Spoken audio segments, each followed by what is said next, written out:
The sterile quiet of the hospital corridors hummed around me as I made my rounds. It was the graveyard shift, and I was fighting to keep my eyes open. Suddenly, my colleague's excited whisper crackled through my earpiece. "Liam, you gotta see this.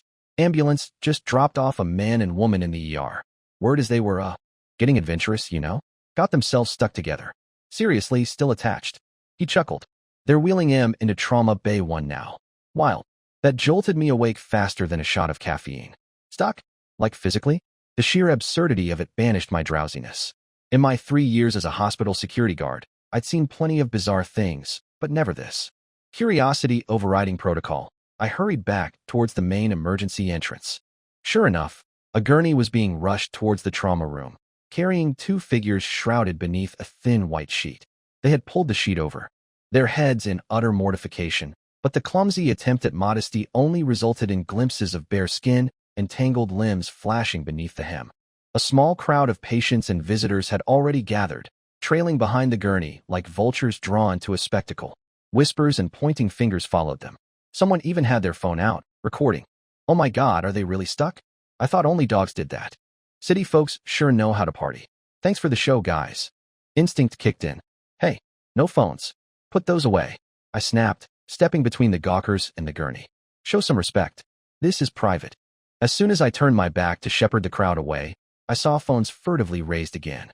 "People." A doctor hurried alongside the gurney, his expression stern. "All right, what happened here?" The man beneath the sheet reluctantly pulled it down just enough to reveal a flushed, sweating face. His voice was a strange mix of sheepishness and misplaced pride. "Well, you know, just doing the deed. Didn't know this could actually happen." The woman remained hidden, her face buried against the man's chest, emitting muffled sobs. "Doctor, please, just get us apart. It hurts so much." Ugh. Her voice was hoarse. I knew we shouldn't have tried so many things. The doctor asked a few more probing questions as the gurney disappeared through the trauma room doors. Whatever procedure came next definitely wasn't for public viewing. I firmly dispersed the remaining onlookers from the doorway. Just as the door swung shut, the sheet slipped again. For a fleeting second, I saw the woman's body, clad in scraps of sheer, black lace, some kind of risque lingerie. My gaze flickered involuntarily to her face. Boom. It was like a lightning bolt had struck me out of a clear blue sky. I froze, rooted to the spot, the blood draining from my face. The woman on that gurney, entangled with another man, wearing that. It was my wife, Chloe Cheen. My mind dissolved into chaos. Chloe? Since getting pregnant, she'd been going to bed early, exhausted. Tonight, when I called her around 8 p.m., she'd snapped that she was already sleeping, annoyed that I'd disturbed her. So this was sleeping? Dressed in provocative lingerie, tangled in the arms of another man? And she was pregnant. Pregnant with our child. How could she do something like this? Risk the baby we tried so hard for? My fists clenched, a raw, primal urge rising in me to burst through those doors, to scream, to demand why. But the memory of her face contorted in pain held me back. Wait, a small, rational part of my brain urged. Wait. Pathetically, I slumped onto a chair outside the ER, numb. After a while, Nurse Linda, an older nurse I knew well, came out. Pulling myself together, I approached her, trying to sound casual. "Hey Linda, what was that commotion about?" Linda, assuming I was just another curious employee, leaned in conspiratorially. "Honey, that was a mess. She claims they're boyfriend and girlfriend, just renting a room. He says they're just classmates." "Oomph," she snorted, both stammering and avoiding eye contact. "Clear as day they're cheating, if you ask me." My blood ran cold. Classmates? That man, he looked vaguely familiar. Months ago, after much pleading on my part, Chloe had reluctantly agreed to let me accompany her to her high school reunion. I'd seen him there, Julian Vance. A smarmy guy who'd apparently done well for himself, owned some private company. Had it started then? Had Chloe been seeing him ever since that reunion? Suddenly, her recent behavior clicked into place. The growing coldness towards me, the irritability over trivial things. I'd chalked it up to pregnancy hormones, telling myself to be patient, understanding. It's tough carrying a child. Being her emotional punching bag was the least I could do. It wouldn't cost me anything, right? My mind flashed back, unbidden, to last Friday, our 5th wedding anniversary. Thrilled about the pregnancy, wanting to celebrate our double joy, I'd booked a romantic candlelight dinner at a fancy French restaurant. I waited, and waited, until the restaurant closed. Chloe never showed. Her phone went straight to voicemail. She finally dragged herself home in the dead of night, looking utterly exhausted. When I asked, Heartbroken, where she'd been, she mumbled. About being stuck late at the office, forgetting our anniversary completely. Her voice was strangely hoarse. She promised to make it up to me. And I, like a fool, not only believed her but felt a surge of guilt and sympathy for her, pregnant and overworked. Now, recalling her languid, boneless exhaustion that night, the husky, almost sultry quality of her voice, was that really from overtime? Our anniversary. While I sat waiting alone for 5 hours, she was God knows where, engaging in this kind of overtime with another man. Rage choked me. Just as I felt I might explode, the ER doors burst open again. Patient has severe perineal tearing, active bleeding. We need to perform surgical separation immediately, a nurse shouted, pushing the gurney out frantically. Make way, make way. The doctor hurried alongside, speaking urgently to a pale-faced Chloe. Ms. Chin, you're over 4 months pregnant. This procedure carries a significant risk to the fetus. It could induce a miscarriage. He glanced pointedly towards where Julian Vance presumably still lingered inside. Do we need to notify your family? The doctor, seasoned by years in the ER, had clearly sized up the situation. Just another sordid affair gone wrong. I shot up from my chair, my heart pounding. Severe tearing? Risk of miscarriage? We'd wanted this baby for so long. I stumbled forward, trying to get closer to the gurney. Chloe kept her face averted, hidden by the sheet, completely oblivious to my presence in the small crowd that had inevitably reformed. Then, her voice, chillingly casual, cut through the air. No need to notify anyone. If I'm as scary, I'm as scary. It's just that poor security guard's kid anyway. Would have grown up poor just like him. The blood in my veins turned to ice. I couldn't believe what I was hearing. How could such callous words come from those beautiful lips? Ignoring her own bleeding, her own pain, Chloe then grabbed the doctor's sleeve, her voice weak but laced with anxiety. Doctor, my boyfriend, will this affect his performance in the future? It won't, right? Julian Vance, overhearing this from inside the ER, apparently peeked out nervously, his voice trembling as he sought reassurance. Right. Good.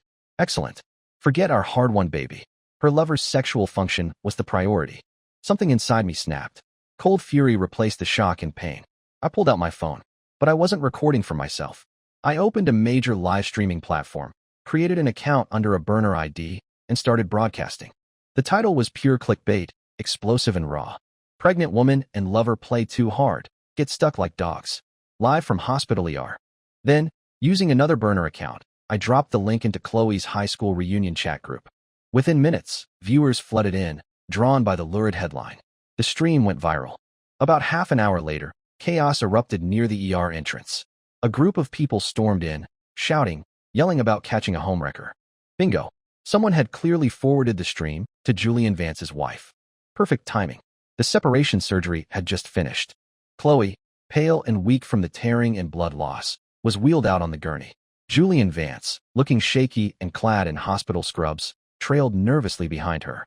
The moment the furious woman, Brenda, I thought her name was, saw Chloe on the gurney and Julian skulking behind, she let out a roar and charged. You cheap whore. Sleeping with my husband. I'll kill you tonight. Brenda was a tall, formidable woman who looked like she could wrestle a bear.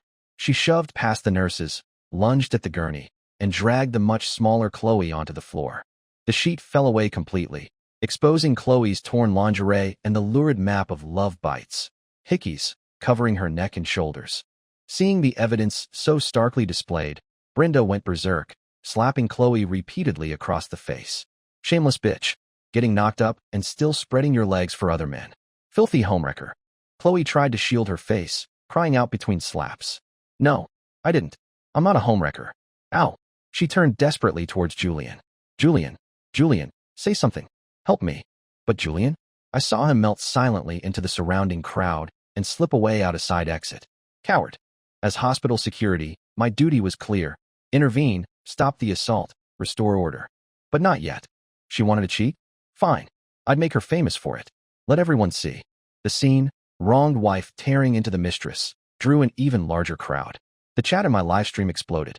Damn, check out the lingerie. She looks hot. Gotta give her that. Must be good in bed to get into this mess. Pregnant and cheating? What about her husband? And the guy's wife is pretty too. Unbelievable. Scumbag couple deserves each other. Lock him up so they don't ruin other lives. By now, Brenda and her companions had left Chloe a sobbing, scratched, and bruised mess on the floor. My colleagues were finally managing to push through the crowd to intervene. The live stream had served its purpose. I switched off the broadcast, pocketed my phone, and pushed my way through the onlookers, feigning shock and confusion. What's going on? Chloe? Honey, what are you doing here? I tried to sound concerned, but looking at her, clad in that pathetic excuse for clothing, filled me with nausea. I couldn't bring myself to touch her skin. Still, I pulled the fallen sheet up, covering her as best I could. Then I turned, adopting an air of righteous anger, towards the still fuming Brenda. Madam, what is the meaning of this? This is a hospital, not a place for brawls. Brenda jabbed a finger towards Chloe. Ask her what this is about. She seduced my husband. Don't I have the right to teach her a lesson? Chloe grabbed my arm, tears streaming down her face, playing the victim perfectly. No, honey, I didn't. Believe me. How could I seduce anyone? The evidence, her clothes, the marks, the very situation she was found in, screamed otherwise. I pretended to be confused. Chloe, why are you wearing this? We don't own anything like this. You've always been so modest, honey. She stammered, avoiding my eyes. I was shopping, saw it, thought it looked nice, just trying it on. And why are you at the hospital? I pressed gently. Brenda let out a harsh laugh. Because she was screwing my husband so hard they got stuck, planted a whole forest on your head, and ended up here, obviously. Chloe's face went white. She clutched my sleeve desperately. No, honey, it's not like that. Julian was just feeling down tonight. I came out to have a drink with him, cheer him up. We drank too much. I don't know how things got out of hand. Brenda exploded again. Bullshit. Who wears slutty lingerie to have a drink with a male friend? And how does drinking lead to ending up naked and stuck together in a hotel bed? Must have been some damn strong drinks. It wasn't my fault. It was an accident. Chloe wailed, tears of self-pity streaming down her face. In the past, seeing her so upset would have broken my heart. Tonight, it just made me want to vomit. I looked at her coldly. Let's go home and talk about this. I can't stand any more public humiliation. My cold tone clearly shocked her. She rounded on me, directing her anger at the only safe target left. Liam, what's that supposed to mean? You believe these outsiders over me. I told you it was an accident. I was her doormat, her ever-gentle Liam. I never spoke to her like this. My change in demeanor seemed to fuel her misplaced indignation. Even now, caught red-handed, she felt entitled to rage at me. An accident? I repeated flatly.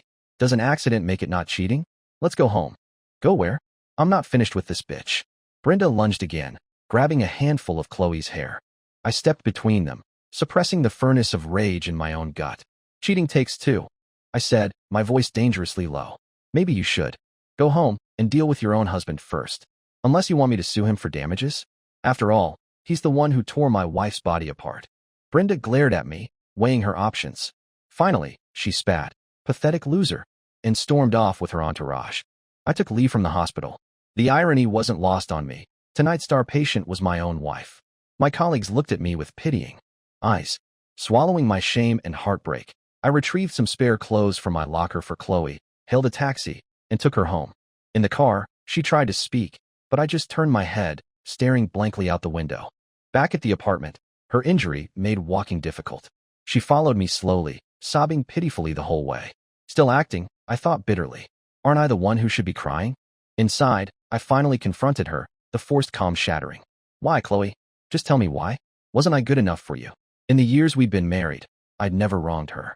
I treated her parents like my own. Was that my mistake? Hearing my question, her eyes reddened, but instead of remorse, fresh anger flared. Being good isn't enough, she screamed back. You're just a poor security guard. You have no money, no status. I can't take you anywhere. When we got married, you promised me a good life. What kind of good life have you given me these past few years? I stared at her contorted face, the venom in her voice. She looked like a complete stranger. Because my job embarrassed her? Because I couldn't provide the luxury she craved? That's why she'd risk her pregnancy to sleep with a rich man? So I can't give you a good life, but Julian Vance can? I shot back. He has a wife and kids, Chloe. Doesn't being a mistress shame you at all? My voice rose. And what you said at the hospital? About letting the baby die? Are you even human, Chloe? Cornered, realizing I'd heard everything, she dropped the pretense, collapsing onto the sofa, wiping angrily at her tears. The baby is fine, isn't it? What more do you want? She glared at me defiantly. Okay, yes, today was my fault. But are you completely blameless in this, Liam? I almost laughed from the sheer absurdity, the pain. Blameless. I shook my head, the fight draining out of me. If you despise me this much, Chloe, then let's get a divorce. Her eyes widened in shock. What did you say? In that one night, I had seen the true face of the woman I shared my bed with. My heartbreak, my pain, meant nothing to her. She couldn't see the wounds she inflicted. She wanted the comfort of my devotion and the thrill of illicit affairs with wealthy, exciting men. What did she think I was? A convenience? A fool? Seeing the unwavering resolve in my eyes, she finally realized I was serious. Panic replaced her anger. She scrambled off the sofa, clutching at my legs, pleading, "Honey, no. I was wrong. I love you. It was just a moment of weakness, I swear. I'll never do it again. Please, for the baby's sake, forgive me. Please." I looked down at her tear-streaked face, my own eyes burning. "Do you really mean that, Chloe? Are you truly sorry?" She nodded frantically, tears streaming. "Okay." I heard myself say, the word tasting like ash. "Okay, I'll forgive you. This one time." Her face instantly lit up with relief, transforming into the pouty smile of a spoiled child getting her way. It looked utterly grotesque to me now. Right then and there, Chloe ostentatiously deleted Julian Vance's contact information from her phone. In the following days, she played the part of the reformed wife perfectly. When I worked day shifts, she packed me elaborate, warm lunches, loving wife bento boxes. When I was on nights, she called frequently, checking in, reporting her whereabouts. She seemed genuinely repentant. Until one night, scrolling through my phone during a quiet patrol shift, I opened the hidden camera app I'd installed. What I saw made my blood run cold. My hand clenched, nearly crushing the phone. Just as I'd suspected, her remorse was a performance. Her promises were lies. My wife's injury had barely healed, yet there she was, writhing passionately with Julian Vance on our living room sofa. "Oh, Julian, baby, I've missed you so much," she moaned. "I missed you too, gorgeous," he murmured back. "Are you okay? After the hospital, I didn't mean to leave you like that. I just felt so unwell myself." "I know, baby, it wasn't your fault," she cooed. "My husband's been watching me like a hawk lately. We have to be quick." Mid-passion, Julian grunted. "When are you divorcing him, baby?" "Things are tricky right now," Chloe panted. "If I divorce him now, I might lose the house." Hearing them, watching him tear away the new piece of lingerie she wore, fury, cold and absolute, consumed me. Forgiveness only bred more betrayal. It wasn't me she loved. It was the house my parents had paid for. I couldn't do this anymore. I couldn't waste my life on this charade. "You'll get what you deserve, Chloe." I saved the recording, then immediately contacted an old classmate who specialized in divorce law. When I got home from my shift, Chloe, exhausted from her activities, was fast asleep. I placed the divorce papers silently on the pillow beside her head. Then I started packing. Not much, just essentials, stuffed into 2 large, cheap nylon bags. All these years, I'd loved her so fiercely would have torn out my own heart for her. But my devotion was worthless because I was poor, unable to provide the lavish lifestyle she desired. The sounds of my packing must have woken her. She opened her eyes, saw the papers, then scrambled out of bed, following me into the living room. Seeing the bags by the door, confusion warred with panic on her face. "Liam, what are you doing? Why the divorce papers?" "I gave you a chance, Chloe." My voice was flat. I picked up the bags. She rushed to the door, blocking my way. "Liam, are you crazy? I'm not letting you leave." All patience gone, I grabbed her arm, not gently this time, and moved her aside. "Sign the papers soon, Chloe, or I'll file for divorce through the courts." She lunged again, screaming, grabbing at the bags, refusing to let go, collapsing onto the floor in a tantrum. Afraid of hurting the baby, I didn't use force. I just stood there, looking down at her, utterly defeated. "Don't you understand, Chloe?" I asked wearily. "Julian or me? You can only have one." My voice dropped. "And you've already made your choice, haven't you? Since you don't love me, just let me go." The realization that I knew about last night finally hit her. Guilt flickered in her eyes, but she still wouldn't admit it. "Honey, I can explain. Last night was really the last time. Believe me, please." I pried her fingers off the bags, one by one. "There's no one last time with cheating, Chloe. There's only 0 times, or countless times. We were finished the night they wheeled you into the ER. And this house," I added firmly. "You didn't contribute a single cent. Don't even think about getting your hands on it." No, it's not the house.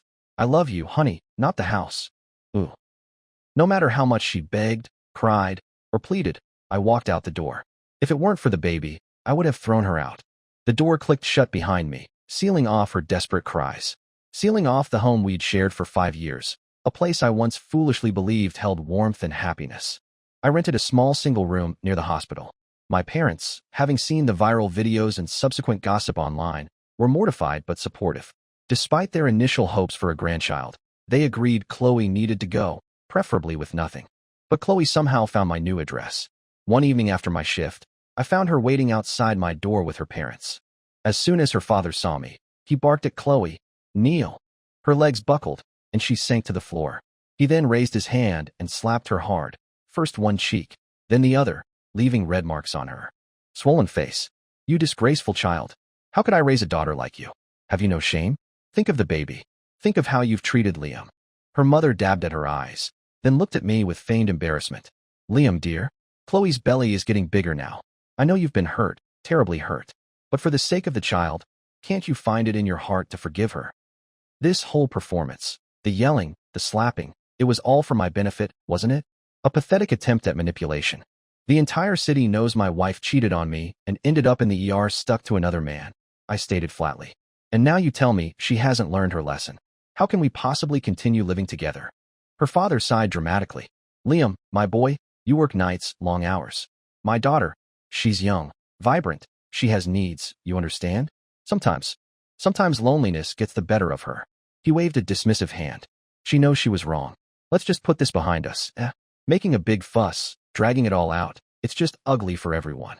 So, according to him, because I worked nights, my wife's infidelity was understandable? Justifiable even? I stood silently, processing the sheer audacity. Mistaking my silence for acquiescence, he pressed further, adopting a lecturing tone. "As men, Liam, we need to be more broad-minded. Don't obsess over whether your wife is wearing a green hat or not." He puffed out his chest. "Use that energy to earn more money. If you provided a better life, Chloe wouldn't need to look elsewhere, would she?" I had to admire his ability to twist black into white. Decades of practice, no doubt. "Since I'm apparently poor and small-minded," I said, my voice loud enough for the neighbors in the poorly insulated building to hear. "Perhaps Mr. and Mrs. Cheen, you should find your daughter a husband who is both rich and generous. Julian Vance seems like a good candidate." I deliberately used their surnames, dropping the familial titles. Just as I'd hoped, several doors creaked open, curious faces peering out. Realizing I wasn't playing along, Chloe, her face bruised and tear-streaked, scrambled towards me on her knees. "Honey, Dad didn't mean it like that. It's my fault, all my fault. Lock me up if you have to. I swear I'll never see him again." Someone in the hallway recognized her. "Hey, isn't that the woman who got stuck with that guy? The one from the hospital video?" "Yeah, and that must be her poor husband. Shameful. How dare they ask him to forgive her? Bro, don't do it. Divorce her. You deserve better." Mortified, Chloe tried to hide behind my legs. I clenched my fists, took a deep breath. "Chloe, you made your bed. Now you have to lie in it. We are getting divorced. Period." I stepped around her, unlocked my door, went inside, and shut it firmly, leaving the three of them standing awkwardly in the hallway amidst the neighbors' judgmental stares. Let them deal with the fallout. Chloe didn't bother me again after that, but she dragged her feet on signing the divorce papers. I wasn't worried. The evidence against her was overwhelming and public. Then, a few weeks later, my neighbor Ron called, sounding furious. "Liam, that bastard lover of hers, he's bringing her back to your old place." Bold as brass. No shame at all. His wife, Angie, chimed in angrily from the background. "It's disgusting. Total lack of morals. I was walking my son home from school today, and your wife, well, ex-wife, was practically falling out of her clothes. Her and that man, all over each other right there on the doorstep. I had to cover my son's eyes. Even though I thought I was numb to Chloe, a sharp pang hit me. You need to get rid of her for good, Liam," Angie urged. "Don't feel sorry for her." "I'm trying," I sighed. "She won't sign. I'm preparing to file through the court." "Good. If we see them again, we'll record it for you. Get evidence. That kind of woman deserves to leave with nothing." I thanked them and hung up, feeling drained. That night, I was gathering documents for the lawsuit when a colleague messaged me a link to a file-sharing site. "Liam, check this out now. Tell me if this woman looks like your wife." "Ex-wife, sorry." His message continued. "Holy crap, this stuff is wild. Found it on some dark web forums." Hesitantly, I clicked the link. It led to a folder containing dozens of explicit videos, the kind you find on illicit porn sites. My stomach churned as I clicked on a few at random. The more I watched, the sicker I felt. The woman in the videos, the resemblance was uncanny. After forcing myself to watch closely, my blood ran cold. It was Chloe. The low angles, the jerky movements, clearly filmed secretly. Chloe likely had no idea these intimate, degrading moments with Julian were being recorded, let alone shared. Different hotel rooms, different scenarios. The shy, somewhat conservative woman I thought I knew was unrecognizable in these clips. Here, she was wild, unrestrained, moaning Julian's name with what sounded like genuine passion. Watching the degrading footage was agonizing, yet a dark, bitter amusement curled within me. She adored Julian, thought he was her great love. She had no idea he saw her as nothing more than a plaything, disposable entertainment. He wasn't just using her body. He was exploiting her most private moments, likely profiting from her humiliation. Well, is it her? My colleague messaged again, curious. Hard to tell. I typed back, feigning uncertainty. The quality isn't great. I downloaded every single video. This was dynamite. Enough leverage to force the divorce, ensure she got nothing, and potentially send Julian Vance to jail. But I hesitated. Not out of lingering affection for Chloe, not out of a desire to shield her from utter public ruin. No, something else stayed my hand. This felt too potent. Perhaps, I thought, this ammunition would serve a greater purpose later on. Maybe the threat of legal action, coupled with the freedom of carrying on openly with Julian without needing to hide from me, finally convinced her. Shortly thereafter, the divorce was finalized. The house was mine. She got the car and a final payment of 50,000 yuan. She didn't argue, signing quickly, probably eager to start her new life with her successful lover, unbothered by the modest settlement. Outside the registry office, she asked, unexpectedly, if I still had any feelings for her. They died the night I saw you in the ER. I replied honestly. A flicker of something, disappointment, regret, crossed her face before she launched into her well-rehearsed sob story. You know, Julian and I were together. In high school, my parents forced us apart, said we were too young, distracting each other from studies. Her voice took on a faraway tone. All these years, he was like a mark on my heart, the one I couldn't forget, especially seeing him again, so successful, so handsome, just like I remembered. I couldn't control myself. She looked at me pleadingly. Liam, I tried. I really tried to forget him, to build a life with you. But then he told me he'd been waiting for me too. Every time he called, just hearing his voice. You don't need to explain. I cut her off gently, holding up the divorce certificate like a shield. I'm not interested in hearing about your tragic romance, Miss Chin. We have no connection anymore. I offered a thin, humorless smile. Congratulations on reuniting with your true love. I hope you get everything you wished for. Our story was over, but hers with Julian Vance. That was just beginning its inevitable, ugly descent. Scum like him don't do happy endings, especially not when they have a formidable wife waiting in the wings. Life went on. I continued my job as a security guard. I never felt ashamed of it. I earned my living honestly, helped people, maintained order. It felt like decent, necessary work. Nothing inferior about it. I sold the house. The memories were too toxic. Every room reminded me of Chloe's betrayal with Julian, but also, painfully, of the love I once thought we shared there. I believed some of her tearful pleas were genuine, rooted in some twisted affection. But betrayal is betrayal. There's no undoing it. Then one day, the high school reunion group chat I still lurked and exploded. Apparently, after the divorce, Chloe, assuming she was finally free to claim her prize, had aborted our child and gone straight to Julian, demanding he divorce Brenda immediately. But Julian, who never loved her, only lusted after her body and the thrill of the affair, balked. Besides, as Chloe was shocked to discover, Julian wasn't the self-made success she thought. His company, funded entirely by his wealthy wife, Brenda, he was nothing but a glorified gigolo. He wasn't about to ditch his sugar mama for a penniless mistress, no matter how attractive. He kept stalling, making excuses. The more he delayed, the more frantic Chloe became. During one tryst, after sex, Chloe pressed him again about the divorce. They argued fiercely. Julian, just like he'd done at the hospital, stormed out, abandoning her. Then he blocked her number. Undeterred, desperate, Chloe showed up at Julian and Brenda's house. Julian, you told me you loved me. That you didn't love that old woman, she apparently cried outside their door. I baked your favorite lemon cake. Please, just come out and see me. Julian hid inside. It was Brenda who opened the door. Only then did Brenda realize her husband, despite his tearful promises and vows of fidelity after the hospital incident, had still been seeing Chloe. Brenda, a woman whose fury I wouldn't wish on anyone, reportedly went ballistic. She slapped Chloe senseless, stomped the lemon cake into the pavement. You shameless whore. Coming to my house now? Have you no decency? Chloe, sobbing, screamed towards the house. Julian, I'm pregnant with your baby. You promised you'd divorce her and marry me. Wrong thing to say? Brenda, enraged beyond reason, grabbed Chloe's hair and slammed her head against the wall repeatedly. Home-wrecking bitch. I'm doing the world a favor today. Julian, watching from the window as Chloe bled from a gash on her forehead, made no move to intervene. Instead, annoyed that she'd exposed his ongoing affair, he came out only to shove Chloe roughly to the ground. Let me make this clear, he spat down at her. The only person I love is my wife. If you hadn't shamelessly thrown yourself at me, I wouldn't have given a whore like you the time of day. Ah, Chloe cried out, clutching her stomach, tears of disbelief streaming down her face. You lied to me. Whose bastard kid that is, I don't know, but it sure as hell isn't mine, Julian sneered. I'm not playing daddy. Now get the hell out of here. And don't ever bother me or my wife again. Or next time, I'll beat you myself. The final illusion shattered. Chloe finally understood the depth of Julian's deception.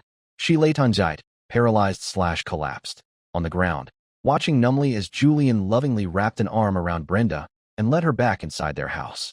Between Chloe's legs, a dark stain of blood began to spread. Later, Brenda compiled a lengthy, detailed PowerPoint presentation chronicling Chloe's affair with Julian, complete with salvaged texts and photos, and posted it in their high school alumni group chat. Wives, watch your husbands.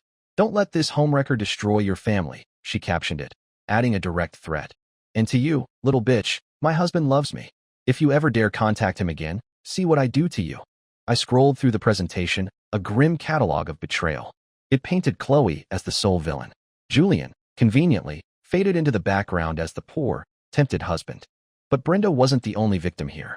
I was too. How could I let Julian destroy my life, my marriage, and just walk away unscathed?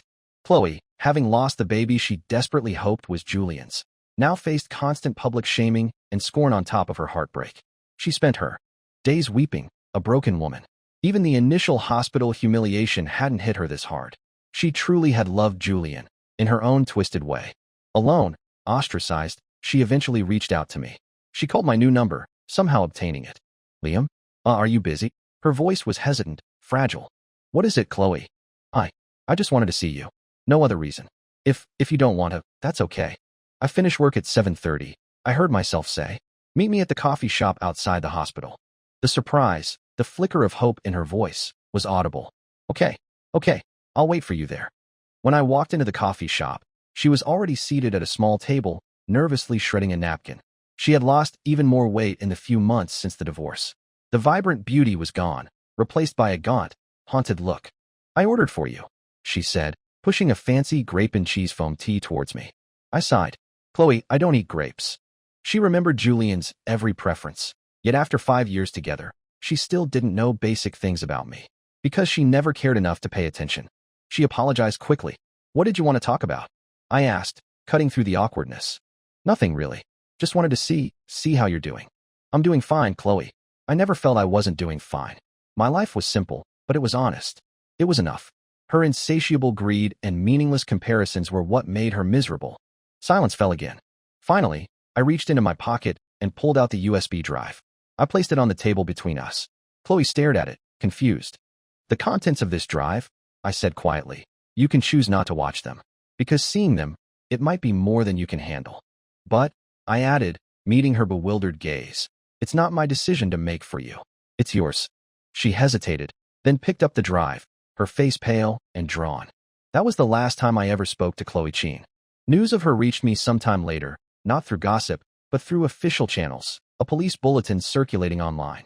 Apparently, that same night, Chloe had watched the videos, seen herself, used and degraded, seen Julian's utter contempt for her, even as he pleasured himself with her body, understood the full, horrifying extent of his betrayal. It broke her completely. Later, she contacted Julian, suggesting one last meeting, one final date for old time's sake. Julian, arrogant and unable to resist the lure of easy sex, agreed, meeting her at a hotel.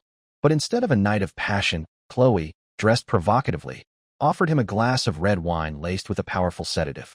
Julian, blinded by lust, drank it without suspicion. He passed out almost immediately. Chloe then calmly set up her phone, went live on a streaming platform, and addressed her unseen audience. She held up a knife, honed sharp over 7 painstaking days, its edge gleaming wickedly. Live, online, she stabbed Julian Vance repeatedly, killing him. I was wrong. She sobbed into the camera, her face streaked with tears and blood. I shouldn't have believed you. I had a husband who loved me so much. What did I do? She sat there, weeping hysterically, until the police, alerted by horrified viewers, burst through the door. Chloe didn't resist. She surrendered peacefully, tears still streaming down her face. In the end, Chloe Chin was sentenced to 3 years in prison for manslaughter, the court acknowledging mitigating circumstances of extreme emotional distress and provocation. She requested one final visitor before being transferred. Me. In the sterile visiting room of the detention center, she looked small, broken. She kept repeating how foolish she'd been, how much she regretted everything. Liam, she asked, her eyes pleading, resembling those of a wounded animal. Will you wait for me until I get out? Her voice dropped to a whisper. You know, when we divorced, I already regretted it then. I realized I'd fallen in love with you somewhere along the way. Too late. Far too late. Late blooming love after such betrayal. It's worth less than dirt. I'm sorry, Chloe, I said softly, shaking my head. Just behave yourself in there. Try to get out early. I stood up and ended the call, walking away without looking back. End.